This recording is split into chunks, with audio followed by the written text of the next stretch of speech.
Welcome back from what was probably one of the hippest tracks you've ever heard on any esports coverage. I'm here with the wonderful Purge. Hey, Toby. How you doing? Hi. Are you ready for this? Are you ready to sit with me through 3 best-of-1 matches and cast? I'm excited and scared at the same time. Is that normal? because, you know, we get to talk about drafting. We get to talk about panel.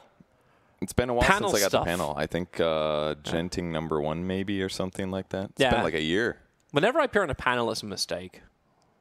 Thanks, BGL. You're good at filling time, at least. I mean, you'll get some ideas. I'm full of hot air. You'll call some picks. I'm sure you will. You got some stuff. Okay. I will channel my OD Pixel. I'll channel I got to predict it. You got to see where the streams move and then understand the timeline of it all. That's true. And if you watch enough games and watch enough tournaments, it'll definitely pick up some stuff for sure. Because a lot of it is like meta trends and like feelings and like, in this situation it feels comfortable for X hero. So I predict VG will drop Milta is what I predict.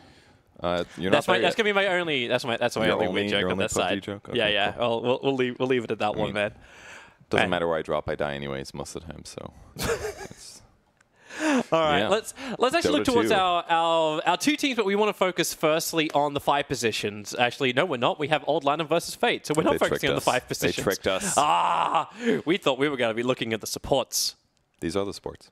These are the other supports. Yeah, the other supports. That's why I kept saying the 5 position. We wanted the 5s. Can we have the 5s, please? I'd love the 5s. That's okay. Mainly because we like their names better. Either way, I do love the 4, the supports from Vici Gaming. At the previous tournament, they did extremely well. Fenrir impressed me a lot of times, actually, throughout the tournament. I thought his play was super good. At other times, he had to play heroes that were maybe less fancy, like Warlock, where it's harder to see somebody playing really well. But Fenrir has supremely impressed me, whereas in the previous times when he's been on top-tier teams that have done really well, he was always overshadowed by his other position, the FY, in the past. But now I think he's really standing out in Vici Gaming. Yeah. Do you also think that's potentially part of the way the meta works? I know we were having a bit of a debate out in the green room before about like this 5 position, which is now like the true 5, like the one who can transition into being both of 4. Like it's just this heavy rotation from supports.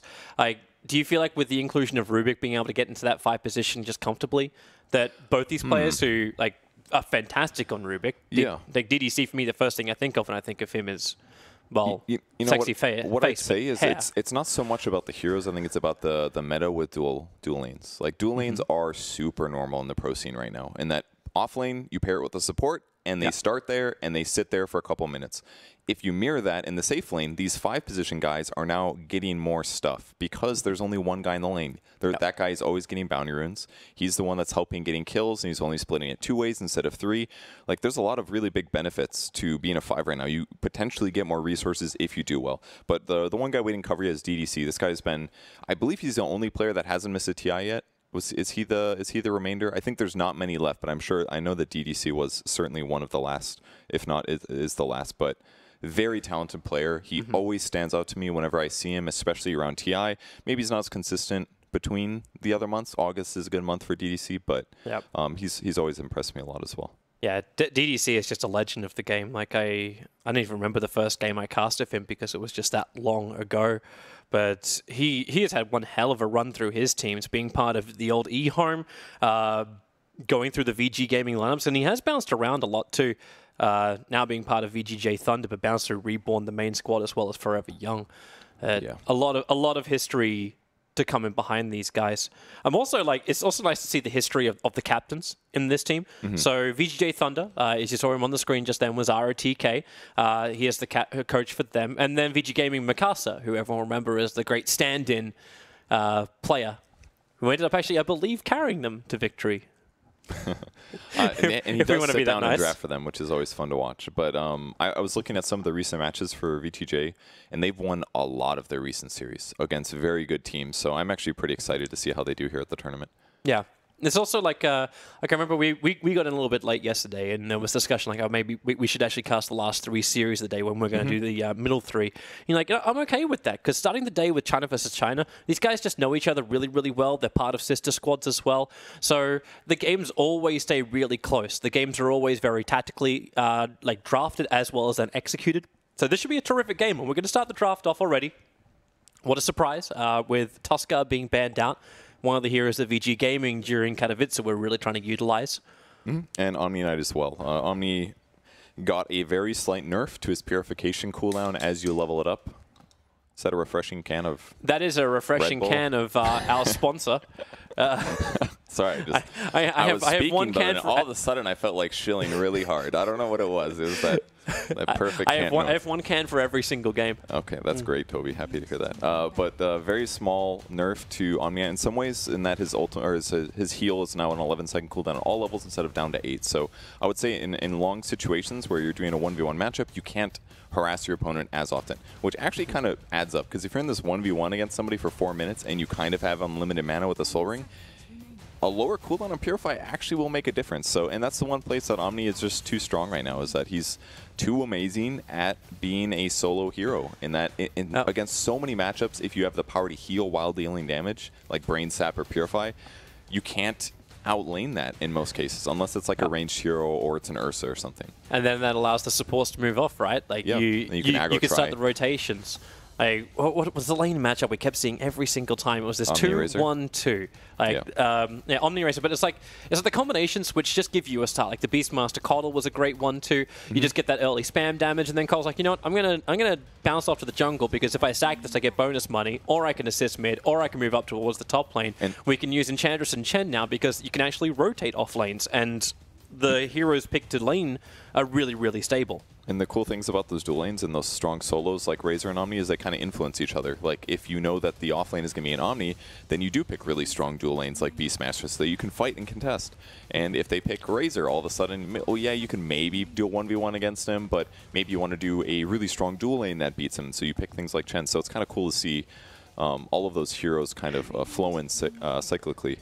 You know, I'm actually really happy with this drafting phase, because already I'm liking the heroes who are not going to be participating, and we actually get up. Ooh, is that the first Dark Willow game? It is the first Dark Willow game. I don't believe she was even banned or picked, but I will double check that. That's really cool, especially because the last time I saw Dark Willow played in pro games probably Midas mode, and during Midas mode she was played and a little popular, but she didn't have the best win rate. She was only played maybe 4 or 5 games. Pangolier was the focused guy. Now, we didn't see many more Dark Willow games, because after that point in the tournament, everybody pressed the random button until everything was over. But I think I'm going to be excited to see Chinese teams play this, see if they have a different idea.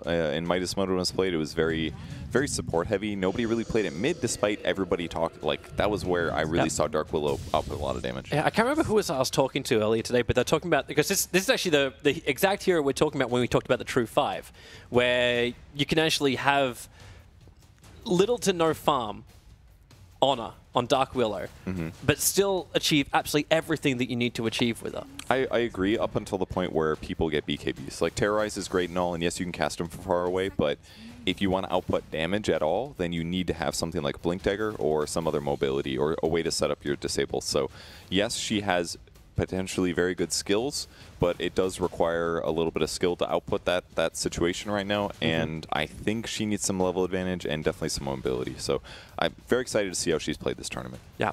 And Vici.J Thunder go back with a little bit more defensive and more standard. The Death Prophet is a hero who appears in almost every game these days. Night Stalker, a little bit more hot and cold. Yeah, he's kind of been trended out lately. I keep saying this, I haven't verified if this is true or not, but I kind of feel like heroes like Night Stalker, who were pretty roam heavy like 5 months ago, I feel like they're phased out a little bit just because of Bounty Rune experience being gone. So now, like, they are more reliant on being in a lane, which I guess kind of works for him, right? Because if you're in a dual off lane, that's pretty much perfect for Night Stalker. He's tanky, he can be aggressive, he doesn't necessarily need the Bounty Rune experience, and he can then rotate and get kills. So as long as he's played as like a dual off lane, he probably works completely fine. Okay. Gyrocopter, one of the big heroes in the games for Optic, at least earlier today. And all teams, really. Like, Gyro got the littlest baby nerf. It was like, you can see his attacks better. Homing Missile has a 6-second longer cooldown at level 1, but once it's maxed out, it's literally the same. And the other one, what was the third nerf? He got one other nerf, and it was, I don't know. I was very surprised, considering that Gyro was the hero, was like definitely top 3 of heroes in the whole previous major. I was surprised he didn't get more. Yeah, I was expecting to see Terrorblade Sunder actually getting nerfed as well. Yeah, me too. But that didn't even touch that with a 10-foot pole. Yeah. Yeah, we'll see. I think as a whole, the patch has been definitely very good for Dota as a whole, but we'll see how everybody feels about everything else as the game continues. Yeah, because we expect the meta to change. Like maybe we should actually take a little bit longer to talk about Dark Willow pickup, because Dark Willow is one of these, like whenever you have a new hero get into the game of Dota 2, you start to wonder, like, okay, teams haven't scrimped with this, they haven't practiced with this, because they probably never even thought the Dark Willow was going to be coming into Captain's Mode this early on. So how does a team then craft this? I think it was, who was on the panel before that was talking about this? I think Zori was saying backstage, like, it was Red, saying, like, you were expecting teams like Complexity here will just like theory craft something really quickly and then just pump it out and be that creative starter that just leads the trend. But to have a team like VG Gaming who, like, their performance at the previous major, like, it was really, really good. So these guys, even though, they fell down a little bit, they're still highly skilled players on a good run, and now they get the new Dark Willow. Everyone will be watching this game to see how they play it out. But how does VG actually do this? Like, is this a gimmick, though? I don't think you need to address Dark Willow in that weird of a way unless she's a core. And that's maybe the thing that Vici.J has to be a bit careful of, is follow the draft, see how it's developing pick-wise. The scary part is that Vici is likely to keep their mid-pick until the last pick. And that means that maybe Dark Willow could be there. Maybe she's amazing there. I'm not sure. I don't really know what the pub meta is like. I don't know necessarily what their hero culture is like, in that do they view Dark Willow and Pango the same way that NA or Western pros complain about her or something. I'm personally just not quite sold on her being obscenely overpowered yet, but that could just be we haven't seen the best players in the world spam her in a competitive scene to really show, like, look, this is clearly overpowered. VG.J now comes in for VG Gaming as well. So interesting. Big tanky, like just that support position. And an amplifier. Bloodlust is the thing you got to think of. Other than the fact that he's tanky. So with Gyro, this is going to be amazing. Hero's already really fast. Now he's going to be even faster. Can very easily kite his opponents. If he just gets a BKB, it's basically like he has a BKB and an SNY, just with Bloodlust. And he can certainly go toe-to-toe with Night Stalker. Yeah. You get a lot of fat on both sides of this. Well, one's all muscle, let's be real. Look at that. That is like true. Like skin, tendons, and muscle, nothing else. Where Ogre is just like cheeseburgers and cheeseburgers and cheeseburgers. Yeah. I mean, he's got two faces. Of course you're going to overheat, let's be real. We need to have... well, that's our next sponsor, right? Like, McDonald's will now be sponsoring VG.J exclusively for Dota 2 events. Yeah. If you get some multicast, you get a... You just get a double cheeseburger instead of a regular. He turns into the Hamburglar. So just like pulls on a new shirt and then just the hats appear. Okay. That'll be great. Yeah, it could work. Disruptor pick, nothing weird there. Underlord, another very common offlane right now. I wouldn't say is like the most standard, but selectively picked as like 4th or 5th pick. Very common hero to have. Yeah. Lots of damage dealt, anti-mobility. You know, once in a while his ultimate wins you games that you should have lost, things like that. So I like the lockdown for teamfight as well for VG.J. Like you've got your scatter, which comes in the form of the Night Stalker. It's not the easiest initiation at the moment. It's more of the counter initiation you get from Glimpse. Yeah. Like Night Stalker can void someone, but then everyone still has to run to catch up. So you get the vision to the Glimpse is VG's way of starting off these fights.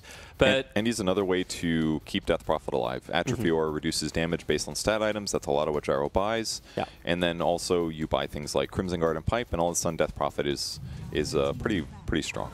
Okay, so they do grab a mid hero. Most likely that's going to be OD, so it's pretty much confirmed Dark Willow support unless it's an offlane. Yeah, Never know. Offlane Willow. I've seen people tweeting about it. I don't know if it's viable. She does have a great animation. Her base damage is all right, but I think she does need some levels. Still not fully sold on the hero, but we'll see. Yeah, we're also saying offlane too. Like, there's no reason why she can't run safe lane. You push Gyro +1 to the off. You could, or she could be the support to the offlane, even though it's more likely Ogre. Yeah. So we think then about the 1 positions for either side. So we think about the hard farmers, the heroes that are able to fight strongly. Obviously, we need a magic immune target or someone that's a BKB buyer to go up against the OD. On VG.J is what you're saying? For VG.J, yep. Yeah. I'm not sure. I have been thinking about Gyro's perk this whole time, and it's a bounty from homing missile. It's literally it's going up. Watch out, guys. It's a whole 50 gold now. Don't let them farm those missiles. Yeah. But did you end up working out the third one? Because I finally loaded up the patch notes. It was the homing missile. So yeah, they improved the visual effect for flat cannon. Homing missile bounce up, and then the cooldown increased. I got the other two. I couldn't remember the homing missile one because it literally didn't matter. Yeah. You kill like 2 missiles a game tops. Hey, that's a lot of cash, man. Like, where's the full run? Like, where the insurgence of Rickies and bounty hunters to ensure those early bounty runes? Yeah, those heroes. Bounty is not very good. Bounty's like a crappy version of Ricky, or other way around. Ricky's a crappy version of Bounty Hunter right now. It's pretty much how it works. So, won't see until that. you need a delivery system for a live sealer, and then he's the greatest, And then right? you would rather grab any other hero. and then you'd rather have Kuro playing him. Yeah, probably true. Nature's Prophet ban from VG.J, so they're a little bit more uncertain about, like, it's the offlaner for them than the Juggernaut for VG.J. Split push, I guess, is maybe one of their worries. It's a pretty strong laning hero as well. I think I've seen some Underlord Prophet matchups. I know that, I believe Complexity had that earlier today. I wasn't able to catch the beginning of the game. I started watching it about 20 minutes, but I did see that Cole had a really good early game, so maybe there's some kind of like Underlord NP beats Underlord in lane exploitation thing, because if you just dodge the Firestorm, your Treants are fine, right? So you just have to, okay, here comes the Firestorm. Maybe they get splashed once, maybe twice, and then once that's over, you go back and right-click him more. All right, well, it answers that question fully now. Dark Willow will be running as a... Could be tied support. Never mind. I'm sorry. Demon has not turned up for this tournament. Optic has done it a little bit. They had 3-3 play it once or twice, but once maybe. But VG.J definitely they need a hero that's not pressurable by Tide as an offlane hero. That's a really tanky offlane between Tide and Ogre. And his support is either Disruptor Night Stalker. Some team fight could be good. You definitely BKB, I agreed with that point from earlier, especially against Tide, against OD.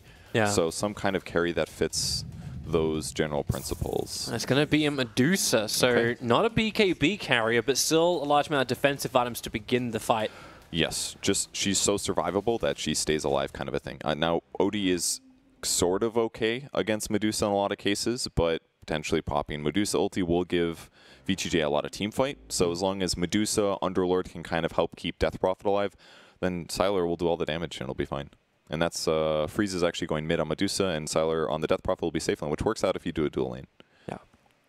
So, pretty interesting draft. Not too complex. Are there any surprises here? Just the Dark Willow, maybe the Ogre Magi, but everything else is very standard for at least compared to the last major. Yeah, the Dark Willow just had us questioning slightly, but you're right. Like, it may as well have just been like a Rubik first phase pickup for the way these drafts ended up panning out. Everything's very, very standard.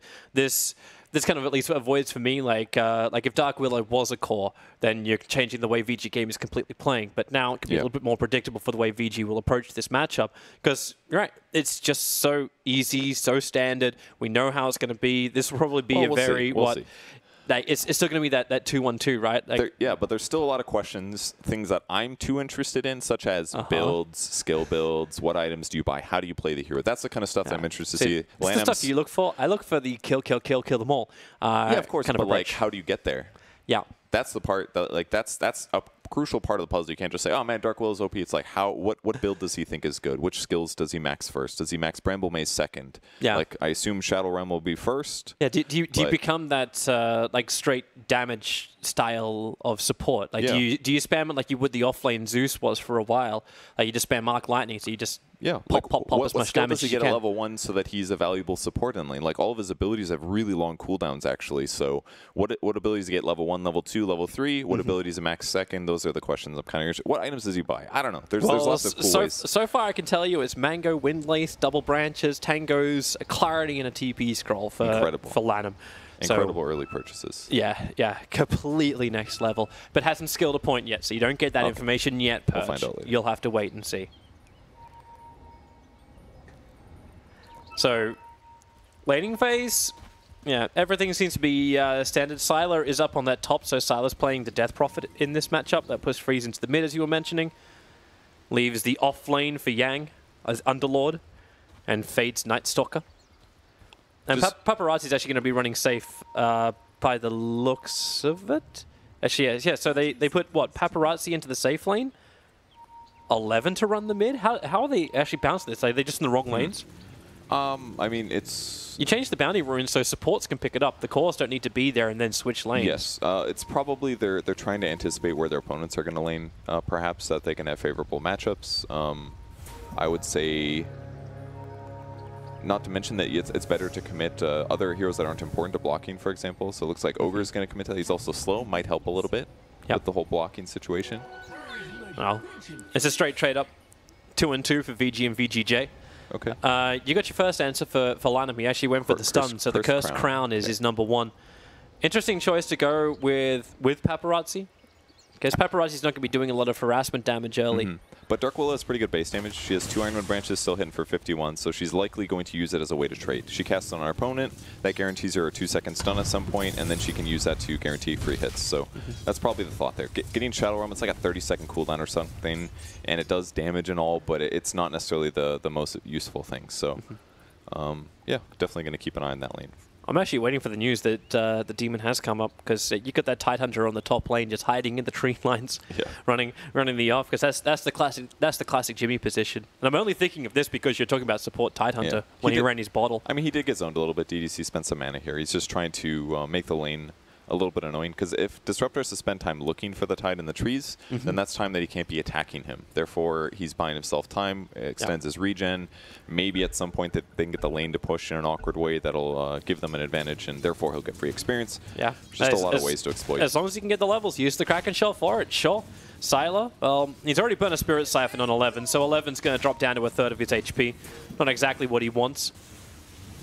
Something which is nice of VG is they managed to de-ward the Observer Ward of VG.J in the mid lane. That's Fenrir just doing his work.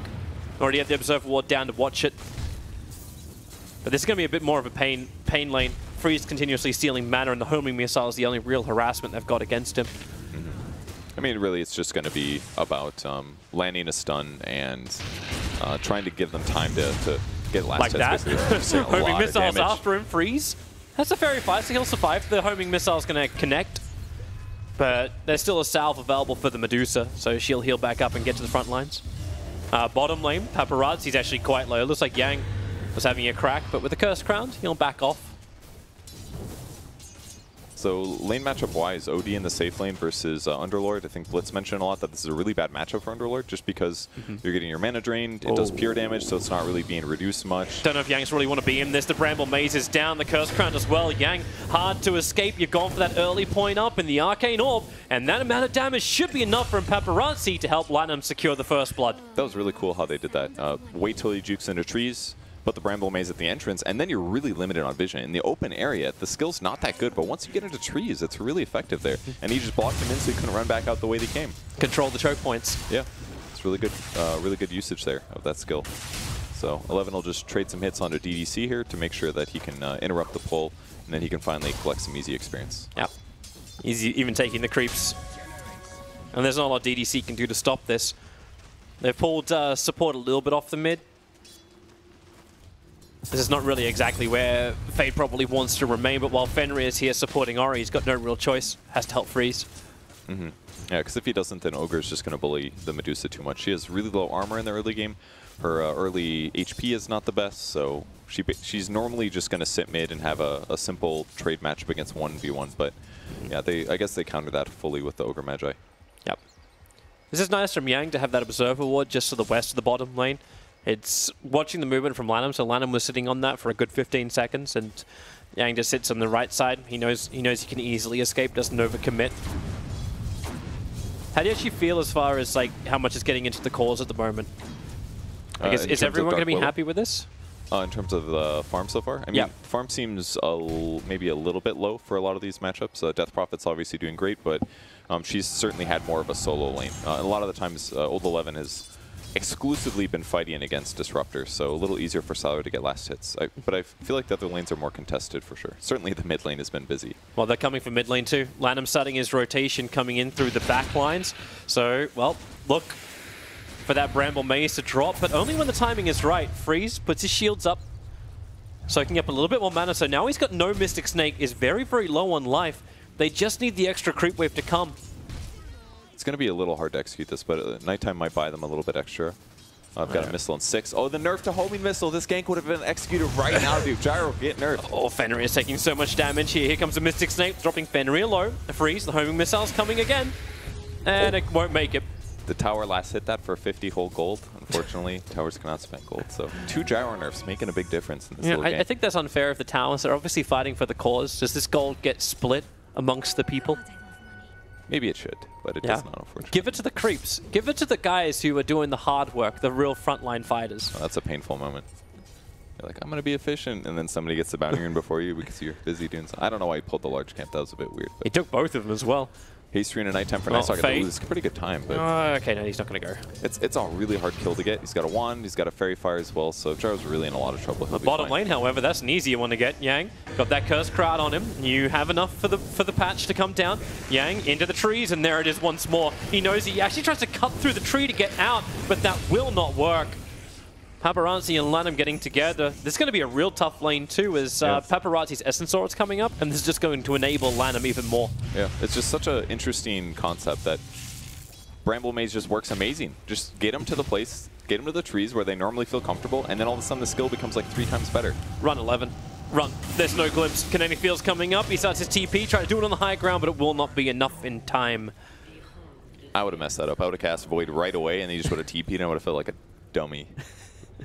But he held it, waited a long time, and good timing for 11 to recognize that and try to get out, but not quite in time. Still too much damage. It was an optimistic TP, the low percentage odds. It was a little optimistic. That's actually very painful though, because I guess the wave isn't pushing, so it's not the worst thing in the world. That it's not like he's going to lose experience walking back to base, but you know, skipping a death here or there can really make a big difference. Underlord forced back to the jungle now, which is super normal considering the fact that he's getting very easily killed now by the Dark Willow and OD combo. Yeah, he realizes that like the place which has been the bread and butter for offlane is just those side lane trees to hide in, is now actually his worst enemy. Yeah, it's really tough. So I guess looking at Vici's side, I think they're pretty happy with how things are going. Gyro is basically doing well. He doesn't have the most last hits, but he's doing good. He's been a part of at least 1 kill, I think. OD's really happy. So the only person that's kind of struggling a bit is Tide, and that's pretty normal for 11 in that he just runs the offlane, and his opponents will just kill him or pressure him. And yeah, he's going to die, but he's still going to get ravaged, and he's still going to catch up and farm a little bit when they start winning team fights. So I think Vici Gaming is going to be pretty happy right here. Yeah, I agree. Especially considering that that position of the Dark Willow where we're like, I wasn't as certain how successful it would be. Like, Dark Willow actually has more net worth than the Tidehunter at the moment. Already picked up an early earn to go with a wand, actually skipping the boots completely. Yeah, that's really interesting actually, but it kind of makes a lot of sense, right? Windlace gives you the cost-wise, it's pretty good movement speed for the money at the moment. And if they do get another kill, and then he rotates somewhere else, he's all of a sudden got this big nuke in terms of earn. Like an earn charge right now is worth like 2 skill points. That's amazing value actually by shaving off of boots here. I wouldn't even say shaving. 500 is a lot of gold now for support, so. Lanham's trying to hunt Yang. Yang's going to steal the Invis rune, so goodbye. So nothing works out there, but I mean, as long as the mid lane keeps becoming fine, then everything will be all right here. Maybe they'll have the TP rotate to defend this tower. Yeah, let's look up towards top. The Observer Ward's already down from VG.J, so they can see him behind the tower. Yang's going to keep Ori a little bit occupied. And they may even actually have a gank at him if Fenrir is able to land this stun, which he will be able to. No, Lanham's not staying with it. Oh, okay, he ran a little bit too far south for them. The kinetic field is down. 11's trapped for the moment. No TP supports on the way. Sylar, Kernel Spirit Siphon, his Exorcism is now running out, so no more damage from that, but it won't matter when the Crypt Swarm. Only level 2, but it's enough to finish the job on the Tidehunter. It definitely took some doing to get him, though. I actually thought he would get away, but no glimpse there, and they're able to pick him off with all the heavy magic damage. And I'm sure DDC is really happy because he had an opportunity to get a last hit on a tower. For support, that is a good feeling. So Dark Willow will now take the lane, get some free experience. This is maybe something she'll just do temporarily until Tide gets back, because again, Tide's also still under-leveled here. It's only level 4, I believe, so he's got to be a part of some fights before this starts getting good. But if you look at VG.J's side, or Vici's side, they don't even have very good ganks really until like Dark Willow gets closer to 6, Gyro hits 6, Tide hits 6, so it's like, it just feels like they need experience everywhere right now, and they're having trouble getting it. Yeah. The lanes are just a little bit too passive, and during, like, there's only 20 seconds left of this first nighttime phase. And to be honest, like, you kind of expect Fade to have a little bit more influence than what he's had. Like, okay, yeah, Tidehunter's going down, he's had a bad time, but this OD's having still the time of his life. He's the top net worth on the field. He is he is neck and neck with that of Sylar on the Death Prophet. Yeah. But the Essence Aura is going to enable heavily everyone in VG. So when the time does come to group up and team fight, which looks like both lineups really do well, like, if you can get that 6 onto Tidehunter, my money is on VG. Right now, the glimpse, Tidehunter, Well, it's just a hard time for him. Pulled straight back in. Lanham's going to try and help out by putting down the patch. He's managed to root up to 11 into the trees. Lands a gush, knowing he was going to die. They put the Curse Crown onto Sylar. Paparazzi is TP'd in, and now that's a huge kill to take. It's really beneficial for 11 to go to the lane like that, honestly. He shows in the lane, he gushes the Prophet, and all of a sudden everybody on VG.J Thunder starts rotating over to kill him. And I was thinking, like, why don't they just gank the OD? I think it's because 11's just been pressuring up there constantly. And for them to walk from the off lane, or their safe lane, all the way to the off lane on the other side of the map takes a lot of time. So if they just keep forcing them to come back towards 11, that's less pressure on the other side of the map, where Paparazzi and an OD would actually be really vulnerable. Man, look how heavily VG.J is still lane switching. Did you see how that Observer couldn't click on Dark Willow? He's so bad with his mouse, man. So bad. No, I'm just kidding. Once you use a Shadow Realm, you can't click on it at all. It's really frustrating. But 11's are going to get ganked again. Fade and Sylar, bottom lane, they just go straight onto that Tidehunter, into the trees, commit the Exorcism. This is nice from VG.J too, because they can push semi with the creep wave. Sylar's taking a little bit too much damage, but they can at least get the Exorcism to get a kill, keep Tidehunter down, and take the tier 1 tower. Unless this happens. Fade with the Curse Crown on him. Sylar, stay away from him. He's cursed. You know, Curse Crown and Homing Missile are very similar skills, actually, now that I think about it. He just got hit by 2 Homing Missiles. I feel like this whole game is just spent watching Tidehunter die, basically. It's kind of what it feels like so far. But well, he's actually 100% of the kills for VG.J. So, yeah, okay. 0 and 4. All right, yeah, that's accurate then. Either way, farm levels are pretty close right now. I would say in the mid game, I feel a lot better about Vici Gaming's team fight. Between Call Down Ravage, OD stuff, all looks good. VG.J Thunder still needs some items probably to keep Death Prophet a little survivable. Protecting him is a little bit hard. But ideally, if it's like Deuce in the front line, things should be all right. But Underlord's not particularly farmed. I guess maybe it's more of a Medusa issue right now that they're at the same, but... See, I'm still not even certain Medusa on the front lines is going to work well. Like, the OD is eventually just going to rip through her. She's going to get mass control stunned. Maybe. And the amount of early damage and control, which is still there from Ori, from the gyrocopter, that's very problematic. They're going to try and gank him now as Fade. Oh, drum charge, phase boots.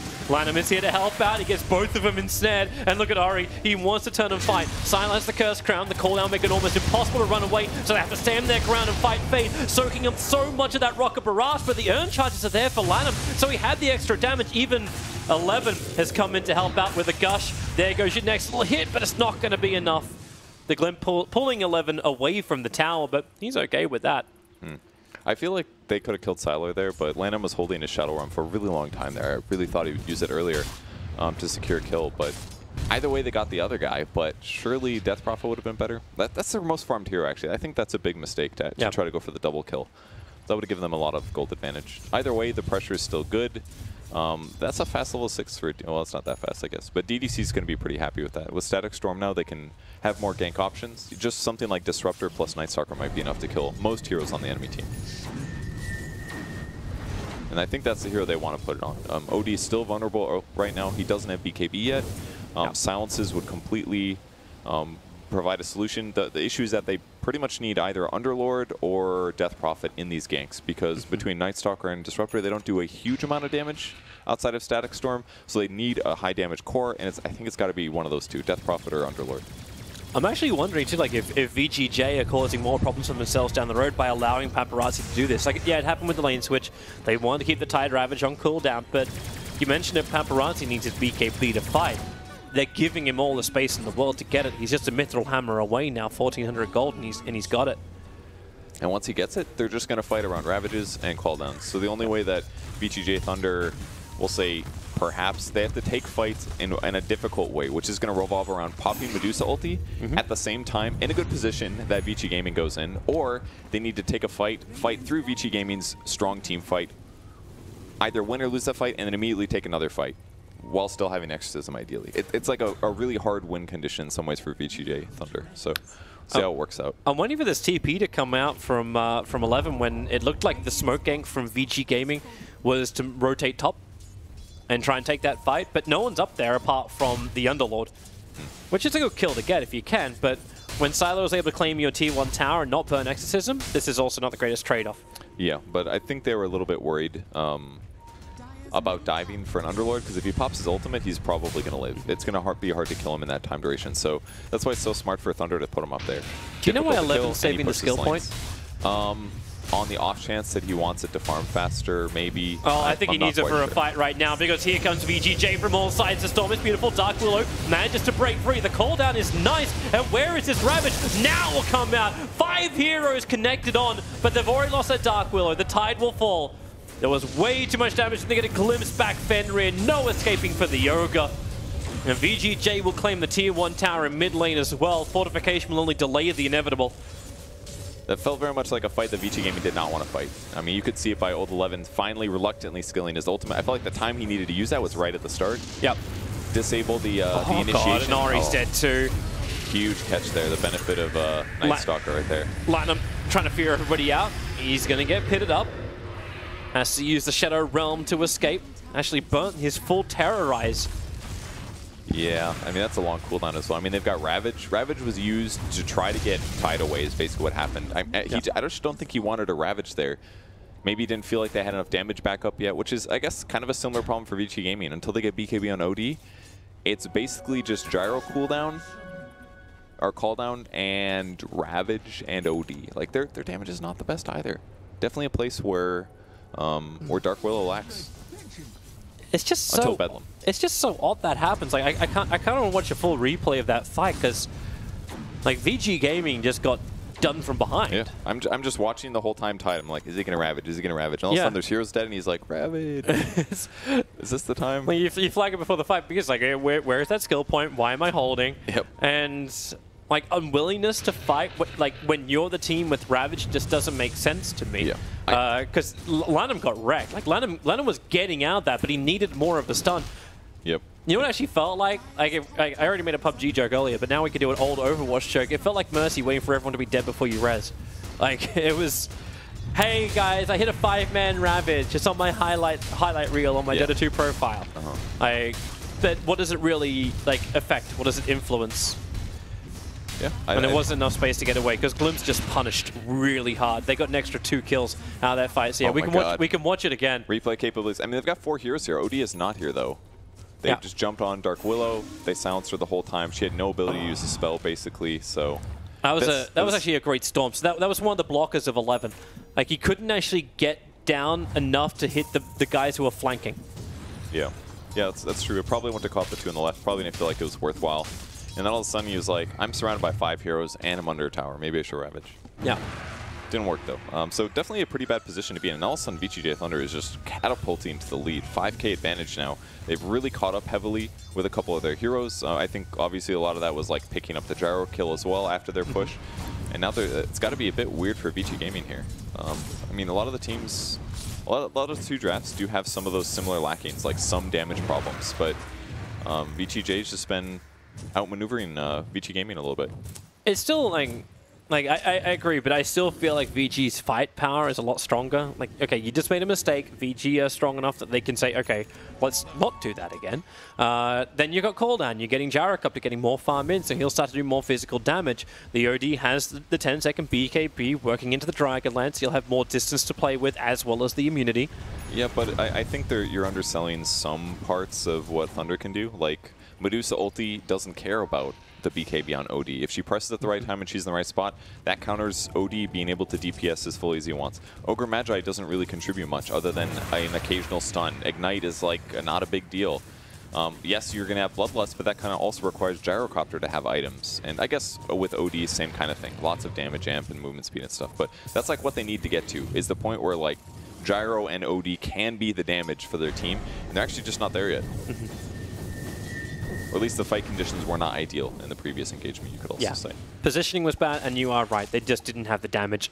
Now they're still going to look for a pick-off, so 4-man smoke up from VG Gaming. They're walking into the perfect target. Now they're not. They don't want Fade, they want Sylar. Ooh, big mistake by Paparazzi there, attacking an illusion. The smoke definitely did not break until he attacked. It's one of those tense moments where you're like, I know there's people in our jungle, and you see somebody and you think the fight's about to start. You can throw the attack out. At least he didn't pop BKB. Maybe he also might have just clicked the ground and or looked away and all of a sudden accidentally clicked the illusion. Could have been something like that. Very, very possible. Yeah, but that's a big blow. They wanted to at least find one to kill. like Fade as well as Silo were being a little bit more cautious about it anyway. They knew something was awry. The Observer Ward in mid wasn't really revealing anything. They smoked out of vision, sure, but upside for VG is they at least get their own Observer and Sentry down in their own jungle. So they get more information on the information on the bottom lane. Oh, okay. Yeah, at both the Shrine as well as on the bottom. Yeah, this is one of those positions where they have to control their jungle because they haven't taken their enemy tier 1s yet.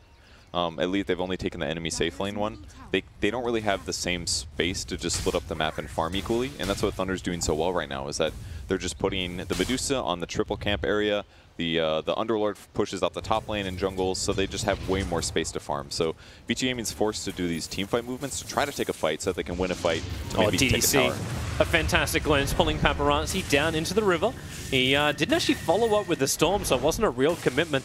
Would have been difficult anyway with Freeze unless he was able to get the full Stone Gaze out. Yeah, it might have been worth it just to force BKB, because that was the 10-second. I thought he was going to have to use it there, but ends up holding it. It's going to be nicer for their fights later on. Darkness, Fade. They managed to de-ward the Observer that was already down there. Poor guys, they continue farming them. Force Staff's picked up on the Tide. It's a pretty good pickup, especially against a hero like Disruptor. Helps you get people out of danger a little bit faster. If he gets Static Storm to force himself out, get a Ravage off, something like that. Especially when you are about your Gyro and your OD being the damage dealers, grabbing a Force Staff is a great idea. Worse initiation, but if you can save one of those guys, it changes the whole fight. Ari. Just getting pitted up on the top lane. Almost cancels the TP of Yang all the way home. Now if that worked, that would have been potentially a kill, because Paparazzi's just moving up to the top lane as well. While VG.J smoke move through Radiant jungle. Smart rotation. And they find Tidehunter. Oh god. You said it before, this game is just like watching 11 die multiple times. Right now he's trying to get to 11 deaths. This will be his 6th as Freeze just slides forward. And Fenrir thought he could help out, but all he ends up doing is giving another kill to VG.J, who will attack into this tier 2 tower and take it with ease. Tide's looking so squishy there. Definitely one of the byproducts of his farm level from being pressured so much. He's only got a Force Staff, and even a Medusa looked like she hit hard. And normally she doesn't. But Freeze has been farming really fast here. His net worth is easily in the lead. Maybe not easily, but he's in the lead, which is not always the most Medusa thing, depending on how the game's been going. But he's had pretty much free farm this whole time. He's buying items that maximize his team fighting and his farming. And it's only going to get scarier from now on. Yeah. Scotty into like a damage item, and all of a sudden he's the big damage dealer of this game. Yep. And he's a damage dealer that can sit on the high ground. Like VG.J can defend with some great AoE abilities, but what does this really matter if they can't get through the Medusa shield? Nice little catch out here, which is going to be the death of Yang. A much needed change around for VG Gaming. Took 4 heroes to do it, but Paparazzi gets 330 gold for it. Yeah, ward paying off there. They were able to spot the Underlord, so. And it looks like they already passed the cliff wards, so maybe he didn't anticipate them being right on top of him. But yeah, and Fenrir is actually going to get rid of that too. So the vision goes a little bit dark now for VG.J, but they've already moved their vision game around. So yeah, they lose that ward, but you see where the next 2 Observer wards they plant down is all about the northern side. It's about taking out that tier 2 tower. And if I see that going down, I'm probably thinking VG.J is also considering Roshan. And BKB now finished for Death Prophet, so she's got Yules, Drums, BKB. She's difficult to kill unless they can surprise her, but even at this point, I'm not super confident. I like the deep ward that 11th place where that's going to be useful. Might be able to catch her out when they're doing Roshan, but they have to smoke. But they have one. They have one on the Ogre Magi. But the teams are just so far apart. No one's defending that tier 1 tower on bottom. This has to flag a couple of messages right now to VG Gaming. The VG.J are doing something else. Yeah, for sure. Especially with Dark Willow pushing top. She's a little bit vulnerable out there, but they're still planning ahead. Guess taking towers. Well, there's Ari pushing the bottom. Still, 5-man smoke up. VG.J running straight down the mid lane. OD and Fenrir are the primary targets in this lane. Maybe this is the... They'll think we're Roshin move here. Oh, okay. Luckily, they bought too close. Now, Ogre, it's like, come at me. I'm happy to find this. The glimpse. No, 11! Cannot TP in front of a Disruptor like that. Ogre's going to go down. Ari's still taking the tier 1 tower in the bottom lane, so a tier 1 for a tier 2, they maybe just be happy to accept this. I mean, it's taken them a while to do it, so it's not all bad there. And the Glyph as well. This is not bad for Vici. I guess it's still trading a tier 1 for a tier 2, but they're behind enough that I think they'll have to live with this, especially considering the glimpse back. Look at the mana drain. They can't afford to lose OD. He's still got his BKB available. As damn that range damage. The glimpse pulls him back in. Paparazzi has to defensively BKB. Sylar aggressive, moves forward. Paparazzi so low, 20 HP he dropped down to, gets back into safety. DDC wards up the hill to get some vision. He can't glimpse that far because 1, glimpse is on cooldown, and 2, glimpse is on cooldown. Paparazzi is trying so hard this game to save his BKB, and he almost did it. It looked like suicide, but quick thinking, stays alive, but still eventually forced to use it. They have 2 BKBs up too, so the extra space that Vici were able to obtain from this is the fact that they got the BKB on the gyro when he was farming bottom. I'm not certain. I think Script was looking at it. I don't know if that observer ward actually saw the smoke. I don't think it did. There's a small slither of vision. Just a very small slither of vision towards the ramp. They definitely may have seen it. Definitely may have. Definitely may have. I mean, the DD pickup here is pretty powerful, but I mean, VG.J knows what's going to happen. There's a creep wave right in front of their base. Nobody's hitting the creeps. They are smoked. That is a guaranteed. And maybe they can backdoor this. I mean, that's one good thing that you can do at least. Like, they can wait 6 seconds for the glyph. Maybe go for it, but it's scary because their opponents could react. Well, that's a nice way to start it with the Bramble Maze down. The tower is taken by Ori. And they don't want to just walk away. They understand that DDC's glimpse back is going to murder him. 11's waiting as well. Like, so if VG.J fight this, they come underneath the observer ward. VG can still turn, maybe not completely because the gyro is not there. He backed off at the moment. Tide also went for the long walk around, so once more VG losing that first hero pickoff to VG.J. Yeah, the Fenrir probably should have just walked to the right down the river. Most likely would have been a lot safer. So felt like a bit of a big mistake there, like a disconnect between his team, but those are the kind of mistakes you can make against a Disruptor. On the bright side, he's so underleveled that he's actually almost alive. So he'll be back in a second, and they can regain map control, and they won't lose that much from his death. Pretty farmed on Lanham, though. Went Eul Scepter afterwards. He got the cast range perk, so it's going to be able to do Curse Crown into Eul's, which will stun and then possibly get a kill. He's also picked up level 12, so now Bedlam does a lot of damage. The level 1 is good, but not incredible. Now it's pretty incredible. Yeah. I actually like to like the Blink Dagger pickup. So we now have one over on Tidehunter, that's the normal one, but it's the Blink Dagger in the quick buy for Dark Willow. Yeah. So she's definitely looking to try and get around that Disruptor ultimate, around Pit Lord's Pit. Get that quick kills, jump in, as you said, like get that initiation. Be the hero, which they don't have. Or just use it to like set up Bedlam damage, basically, because even if you do want to get a kill on him. Oh, he's got a Eul Scepter through the storm a little bit.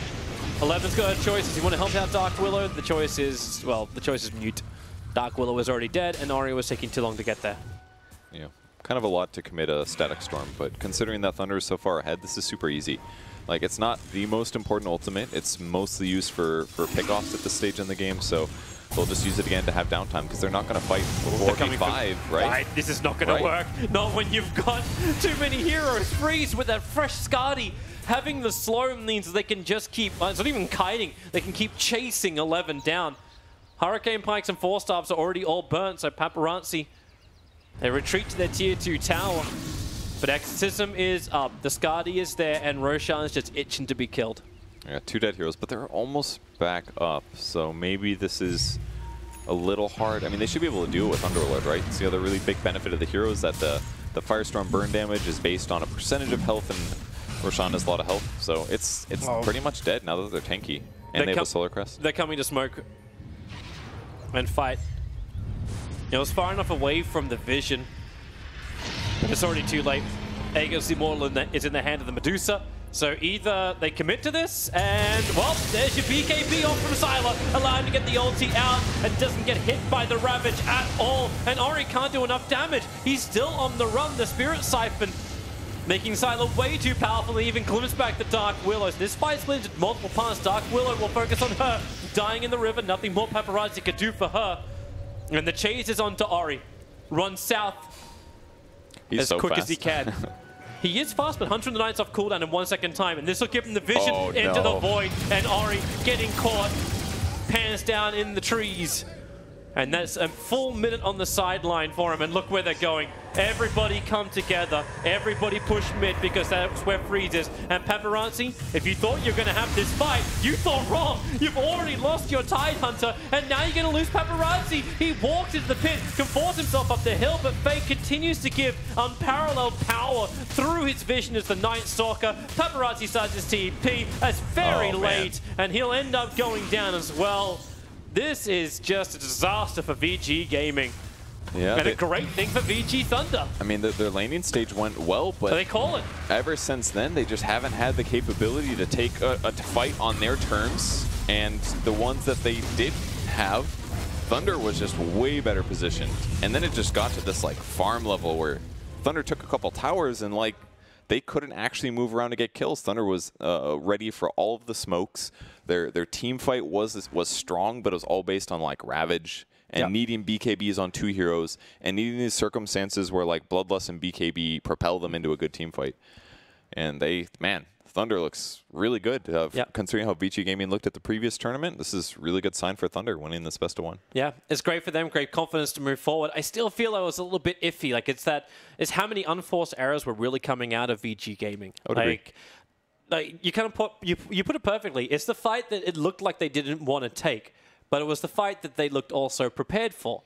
So we looked for the Ravage, you looked for everything else, and then you get split on both sides of the river. It's like, how are you meant to take this engagement? It just felt wrong all through, and then everything just snowballed out of control after that. I think it's possible, maybe this is just spitballing, but maybe there's some overconfidence or maybe inexperience with that faceless hero, the Dark Willow. Like, how does he fit into a team fight? Like, when a hero's this early, teams don't necessarily understand truly how good they are at all phases. So it might be like, I think we can take this fight, and then Disruptor ulti comes out, and you're like, oh, my hero does nothing, or maybe Terrorize comes out, but it's always not necessarily at the right time. You have to, like, use these heroes to find, oh, what are they truly OP with? It's not necessarily the hero's broken by itself. I think it was useful, but it didn't seem like the most broken thing ever to me. Yeah, I think you're right. Maybe that is exactly what it is. This is the reason why a lot of teams weren't even banning or picking the hero, let alone first picking. Like that was their opener as well.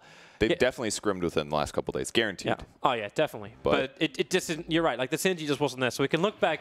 We can look back at a couple of the moments. So in the early stages, Lanham was very successful. The Willow was really good in the tree lines, able to hit the perfect stuns, synced up nicely with Ori, and that part of the game worked well for VG Gaming. Yeah, and they tried to get this double kill here. Didn't quite get the full duration on the Shadow Run. Maybe he did. He had level 3, but weren't able to kill the Death Prophet. And this is the big crucial fight here. VG Gaming is semi-decent area, but a huge Static Storm and Silence on Dark Willow. I mean, she does nothing in this engagement, and she had quite a bit of farm for a support position here. Want to give a lot of props to DDC as well. Like those Static Storms, the kinetic fields, like they perfectly split VG. Yeah, it's really cool too. The Night Stalker with the Disruptor combo. It's a double support that doesn't necessarily make a lot of sense, but what it does do is it guarantees that you're going to get those extra glimpses on people that don't necessarily expect to be seen at nighttime. Yeah. And that's an extra kill. It keeps adding up. It's like a bounty hunter. Yeah. By this point, it was already out of control. Like VG.J, they had all the damage in the world. Lanham was almost singly focused down by DDC at the start of every single fight. He was always controlling him, and this just gave all the freedom in the world to everyone else. Because, like, where's your stun coming after that point? If Ravage is ineffective, it's Soga. Yeah, nothing else. If Dark Willow doesn't exist, it's Ogre. Yeah, and those two supports are just not big damage dealers. It takes at least like in a team fight context, Dark Willow doesn't do much damage. It's more like somebody's disabled and you feel confident to stand on top of somebody and cast Bedlam for a couple seconds. But that's a rare circumstance in super high level games. It's more of like a ganking ability in the context of it being really powerful. So I mean, I think we saw some good things about Dark Willow, but I do not think she is disgustingly OP, at least as a support. I agree in the laning phase. I think if they synced a little bit better, things would have been better. Because like we didn't even really see her use to her full potential. Like, where was Terrorize? We saw it once in the mid lane when she was just like, I'm TP'd onto a tier 1 tower. After the fight's already over. She used it when she was scared, not to make her opponent scared. That was they flipped it the wrong way. Yeah, I like it. MVP that game. Ooh, I don't know. Who do you actually want to give that one to? I feel like the support duos did really well, but did they truly deserve the game win? Okay, I'm down with Siler. You're down for Siler? I think Siler played well. He was a Death Prophet, right? Yeah, he was. He was the like Death Prophet all over the place. Yeah, kills. He was in pushes. It's hard to say. I think all of them played really well, but Siler definitely had a really solid game. Pretty cool itemization. Just treads drum. He was. See that kill participation graph? It's full. He was in actually every kill, unless this is a bad graphic. I'm not sure. That's either full or empty, one or the other. But I think he was in some of the ganks, so I'm going to say probably full. Probably was there. He did 18 or 11.8K. He did half of his team's. He got 7 kills and 11 assists, so he was involved in 18 of the kills they had out of 80. Yeah, it's 100%. But also, I give like Siler's there, but at least my runner-up for him is DDC. Like I wouldn't say DDC. Yeah. It was his synergy to work with the Night Stalker. Like he got 15 assists and he had no deaths. He was just always there at the right time at the right place. And I think VG.J understood the rhythm more of the game. They were always lane rotating. So you saw OG went up to the top. They really stuck on that Tidehunter. They knew we shut him down. What did the OD really do? Like when I think the critical thing had to be that Ravage. They needed another support. I think Ogre fit into their draft in that it gave them the strong dual lane, and Bloodlust was good on their cores, but they needed a hero that could also set up kills and make things happen, and Ogre can't really do that very well. So it just felt like OD was sitting around farming the whole time, getting BKB, waiting for these perfect team fights, and it never really happened. So. Well, that's the end of this game at least, but we're going to come back in just a little bit. We have Na'Vi versus OG. It's our second last game of day 1. So don't go anywhere. We'll be back.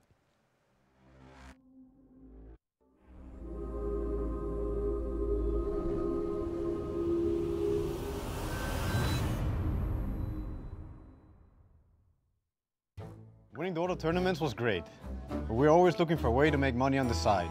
Therefore, we open up our own restaurant, S-Forks. Where's the lamb sauce? Where's the lamb sauce? I used to be 380 pounds before I ate S4's cookings. Now, I'm in great shape and I'm feeling great. Bring me the fries, you donkey.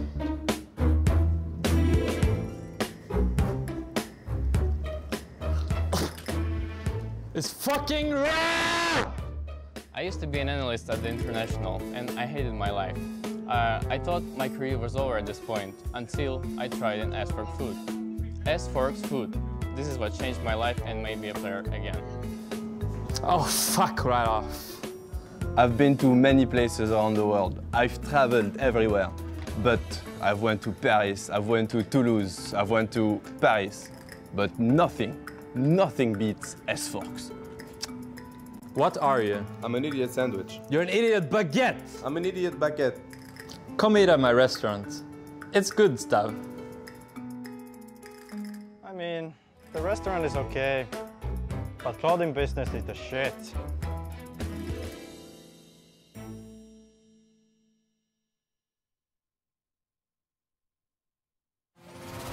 Ready. Steady.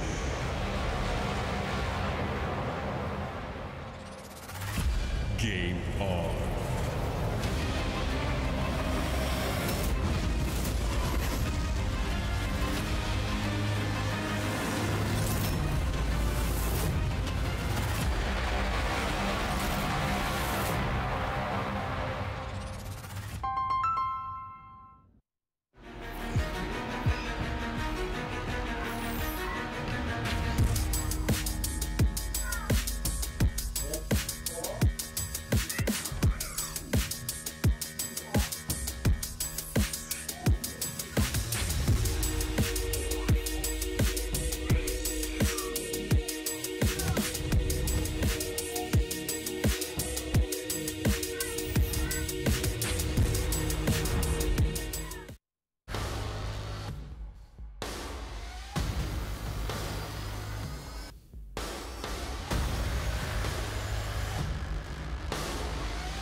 Coming up next, Navi versus OG.